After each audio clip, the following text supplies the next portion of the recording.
And with that, listeners, I'm delighted to introduce today's guest. Today, we are joined by Crystal Lister, a technical program manager, Google Cloud Security.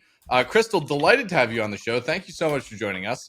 It's my understanding that your background can be called a little bit sheepishly public sector. What's been your experience transitioning from public to private, and how have you seen both our practices and our outcomes differ when it comes to risk management? Oh my gosh, Timothy, thank you for that introduction, and thank you so much for having me on the show. I'm a big Absolutely. fan. Straight to your question, though, I am so glad that you asked this one. From a commercial sector perspective, because I do have over 10 years with the federal government and almost 10 from a private sector perspective. But thinking about commercial sector, there are differences, and you went right to it. So obviously, in the commercial sector, very much driven by you get it, we get it, shareholder value and the bottom line. So I think sometimes the private sector is not fully convinced that there may be a threat because they aren't seeing evidence or they lack intelligence on it. So they may not necessarily designate budget or resources, effort, and time, because resources and budgets are not infinite, right? They aren't. They aren't, right? Go figure. So to adequately handle security. But oddly enough, some commercial organizations don't think, and here's one of the things that kind of does stand out to me, and why I love this question in particular. Oddly enough, some commercial organizations don't think they are special, meaning they don't think, or they don't. Why would the bear eat me? Why me? Why am I special? Why would an adversary be interested in the knowledge that my company has? Or why would they be interested in the access that my engineers have, whether it's to intellectual property, engineering, R&D, other critical assets? And I can't really say, Timothy, that I blame them, because if they don't understand the threat, how can they be expected to defend against it? And so we'll talk about that in a moment. But from a government perspective, just to flip the narrative a little bit, it's really driven by a desire, right, to protect our homeland, no matter which government it is. But from a U.S. perspective, it's really about protecting our homeland, our citizens, our military, other Western interests. So very different from the bottom line from a cybersecurity risk management perspective there. And just a little. Yeah, just a little. So sometimes we have more than enough, a reason or justification. When you tie human life to something, your justification for budget and for extra initiatives focused on assessing risk might be like, that's an easy no-brainer yes, right? Because if the answer is, no, I'm sorry, policymaker, we cannot secure that operation or that mission, that is sometimes just not an acceptable answer to the leadership of the intelligence community or to U.S. policymakers, right? Because the risk of failure would be too great from a national security perspective.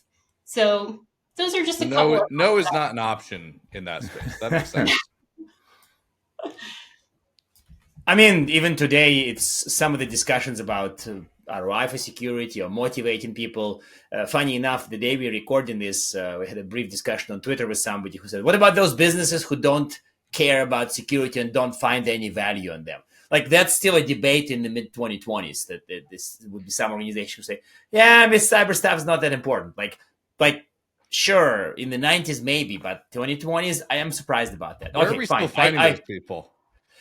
Good question, but they do still exist. So let's briefly forget about them for now. Yeah, let's try to forget about them. Go back to let's try to forget about them. This ominously stated by Tim. We'll fail to forget. Yeah, but go back to Crystal background. So, your journey here to Google was kind of long and interesting in many regards. So, can you talk to us more about how you ended up here in that chair at Google? Okay, well, I guess we all know that the stork didn't drop me off. So it's been a great journey. I got to tell you, Anton, I love the question and I love sharing because I actually, I don't know if I should say this or not, but I will say I didn't imagine myself at Google years ago. I started out, however, in the business space, in academia, Then I added computer science with a strong emphasis on cybersecurity for my program. I actually had the opportunity to go to school on a scholarship from the National Science Foundation. It's a program called Scholarship for Service, and it still exists today. I highly encourage people to check it out if they know people that are interested in getting into this field. And it's a terrific program. And I even made, like, when I was in the program at the University of Tulsa, I made the highest grade in my digital forensics class in grad school back then. I mean, really, I was so interested and curious in technology and how to secure it, and what could a bad guy do with it, and how can we learn about that so that we can better defend ourselves. So I've always been passionate about technology and how we as a society interact with it. So after the program, I had the opportunity, I'm very honored to say, that I served over a decade in the U.S. Central Intelligence Agency, where I had the opportunity to lead cyber threat intelligence and insider risk management teams and programs really addressing complex national security issues, informing our policymakers, helping protect operations, and it really was an honor. But I got to say, after that, I had the business background too, right? Remember that part. So I was really interested in building and leading programs in the startup space. So when I left the CIA, I wanted to use my business background combined with what I had done there. So I was like, okay, wait, how do we do this? This is completely different. I sat at my desk on my first day with my shiny new laptop, and I will share an embarrassing story with you. I sat at my desk on my first day in my private sector position, and I forgot to take my laptop to my first meeting because I didn't know it was allowed. Okay. I didn't know it was allowed. And I get to the meeting, and everybody's got their laptop right. And I'm like, oh, I'm already messing up. I'm failing. I should go running back to the federal government.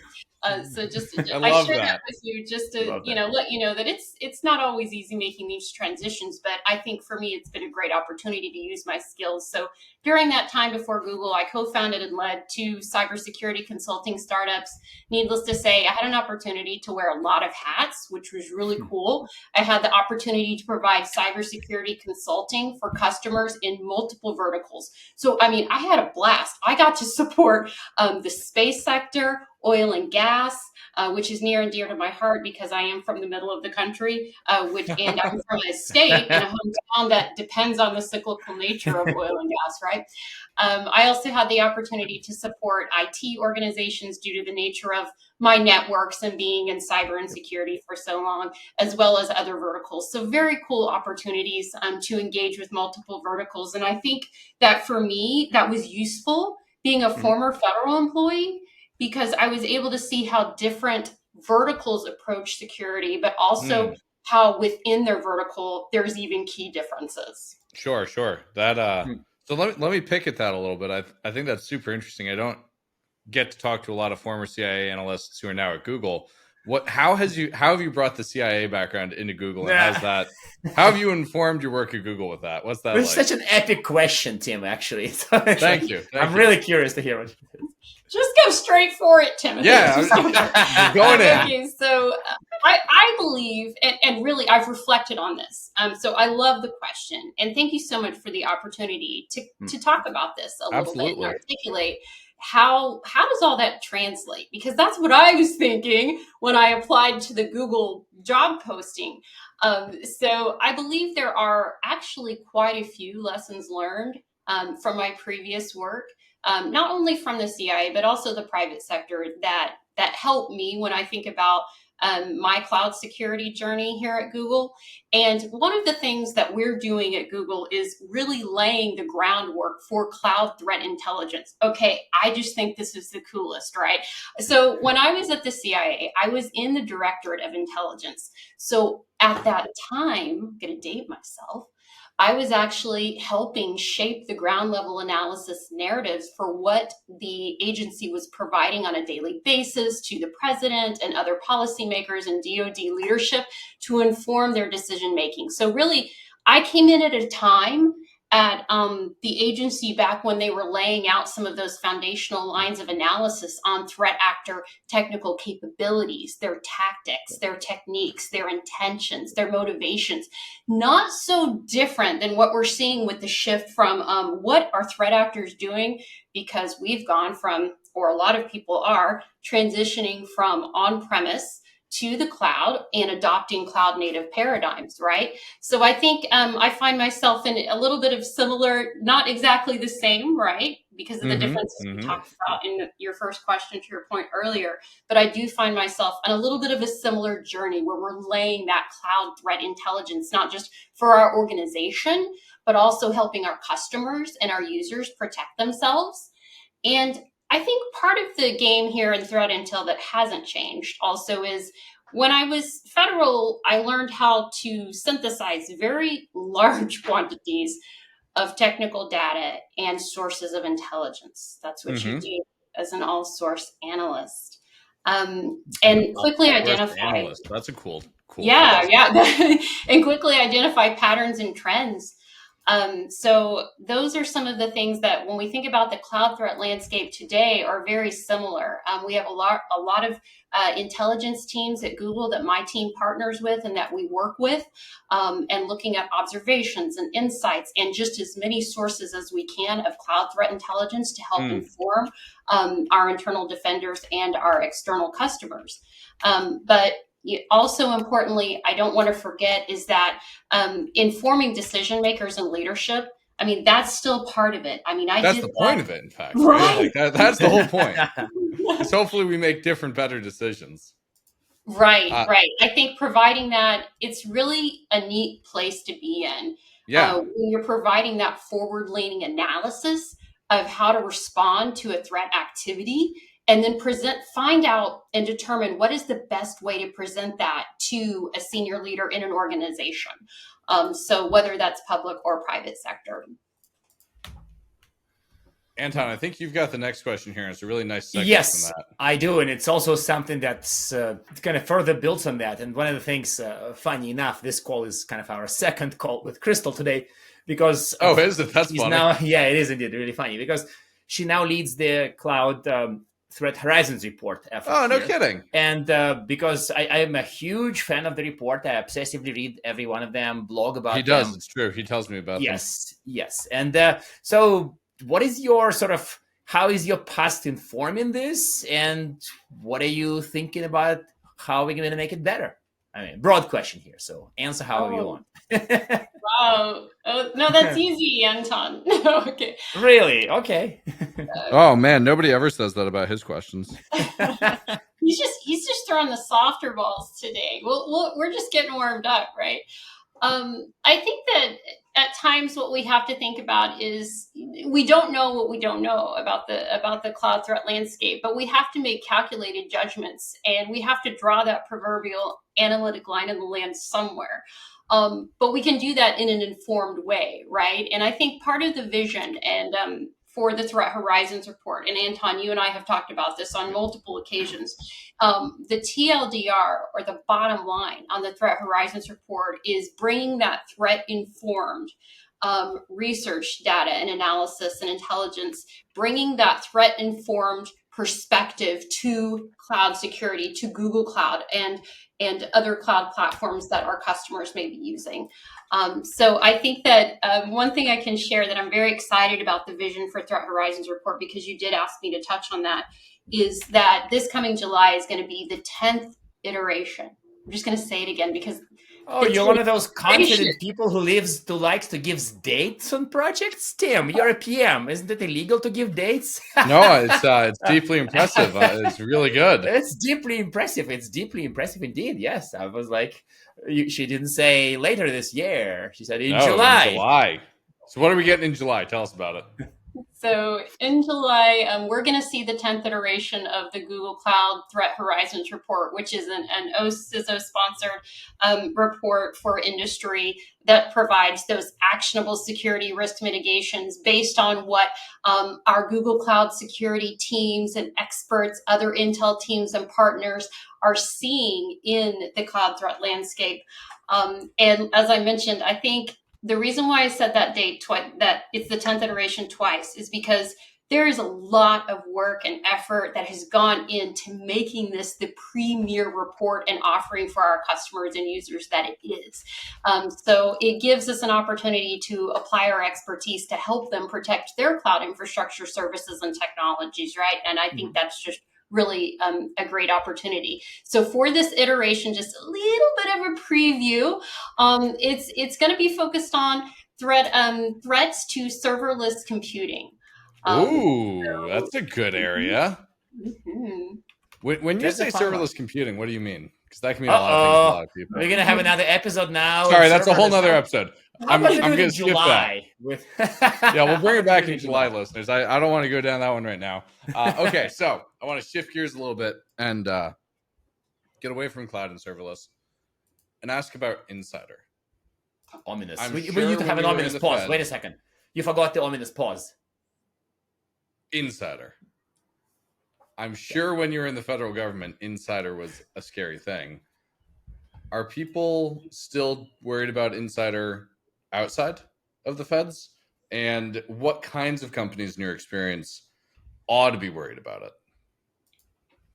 I love this question. It's like three questions in one. I'm sorry about that. Questions in one. These questions. So keep me honest, please, because it is Friday afternoon, and so so you can see I'm with you, but am I really with you? So keep me honest. But I love talking about this, and I'm so glad that we get an opportunity to touch on it in the short time that we have today. But my answer is absolutely insider risk is definitely something that companies should be thinking about. But before I get into a little bit of the types of companies that I recommend to keep that as something in mind, really, I mean, when we think about insider risk management, it is compared to some of our digital threats, right? Like ransomware. I mean, I really view that, you can almost view that as two very different types of threats. So like a digital threat like ransomware would be like an apple, and insider threat risk would be like an orange. So very different. Although the end game may be the same, right? Detrimental harm to an organization or to its workforce. How the risk presents itself and how that risk can then spiral out of control are two very separate things, at least in my mind. Because you have digital threats that are very technical to mitigate from a cybersecurity standpoint and focus, right? And there are steps that security practitioners and defenders can or should rely on, and best industry practices for doing that and protecting from digital threats. But an intentional insider is something very different.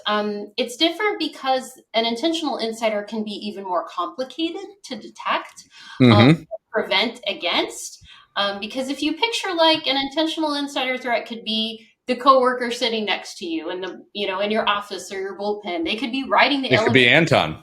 It could be Anton. It could be me. No, you're way too trustworthy, Tim. Yeah, but it could be the person you're having your next virtual meeting with on GVC. So that that just kind of makes it a little bit more real, because I know that insider risk, it's hard unless you've seen it or dealt with it. It's kind of like the wind. You can't see it, but it's there. And even in the history of the federal government, or at least I know from my research based on the intelligence community and from a U.S. perspective, I don't believe there's been a time that they are aware of that they've shared that they did not have an intentional insider. So we know that about the federal government. If we were to pick up a rock in the commercial space, I'm curious for some industries and some organizations and companies in particular, what would that look like? We may never know, but it's a curiosity I have. So when we think about who would need an insider risk management program, was that your question? Yeah. What companies in particular are going to need to invest in that? Like, who should be most worried about that, and maybe who shouldn't be worried about it? Back to your question about, really, is the bear going to eat me of all people? Right. It's definitely going to eat you. Yeah, Tim is just way too appetizing, so I think that debate is over. Appetizing, oh boy. For a bear. For a bear. I'm going to forget the question. I'm with you. Keep me honest. Yeah, please.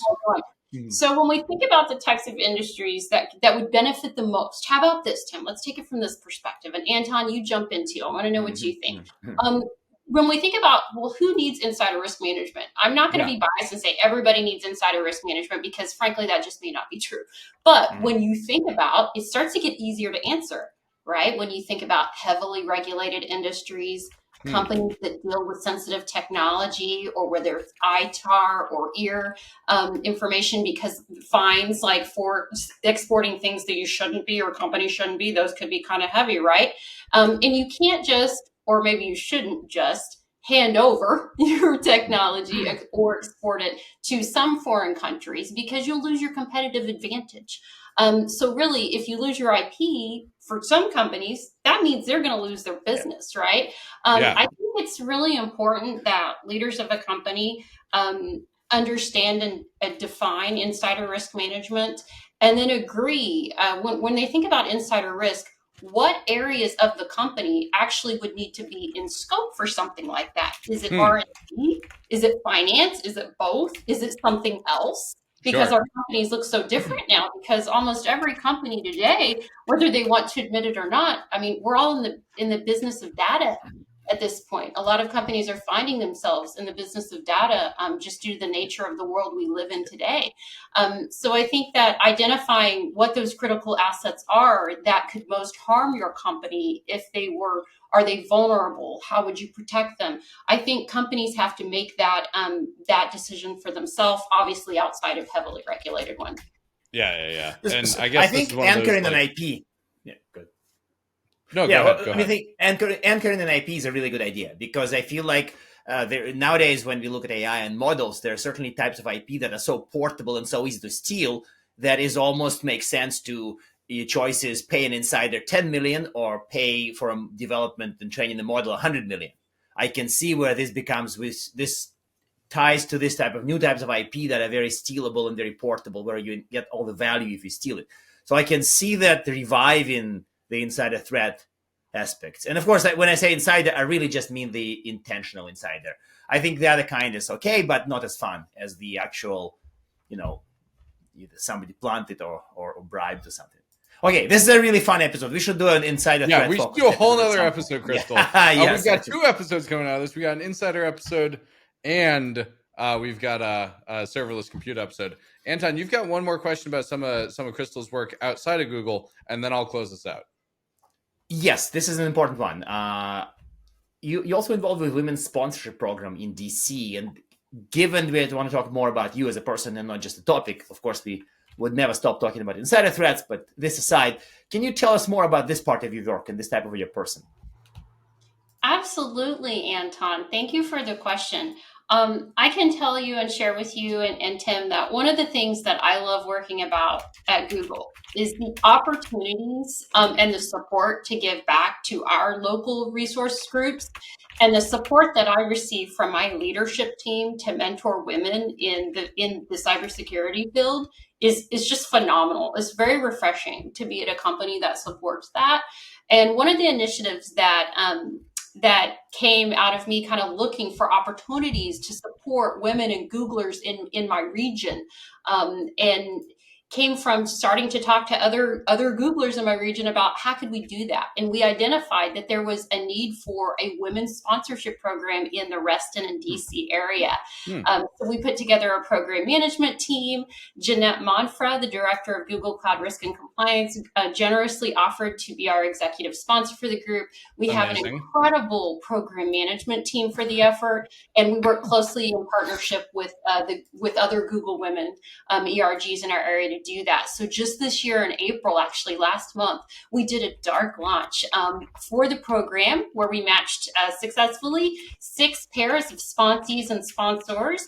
And the goal of the program is to meet the need for career development for women identified Googlers in our area by creating those intentional sponsorship opportunities.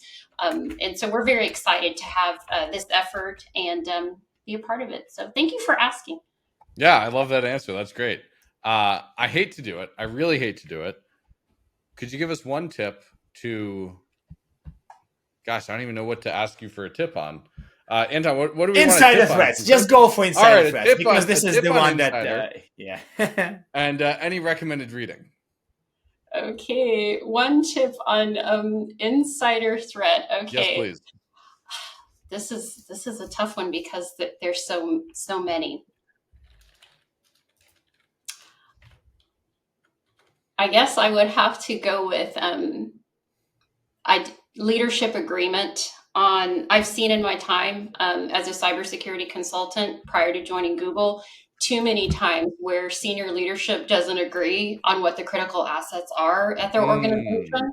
And that just continually leads to a whole host of issues with then how to prioritize and identify security controls to protect them. So if there was one thing that I would encourage anyone to do at their company when it comes from an insider threat risk management standpoint is not make the assumption that the entire leadership team automatically agrees and identifies with what the most critical assets are that need protecting, because that can mean something different to different people. It sure can.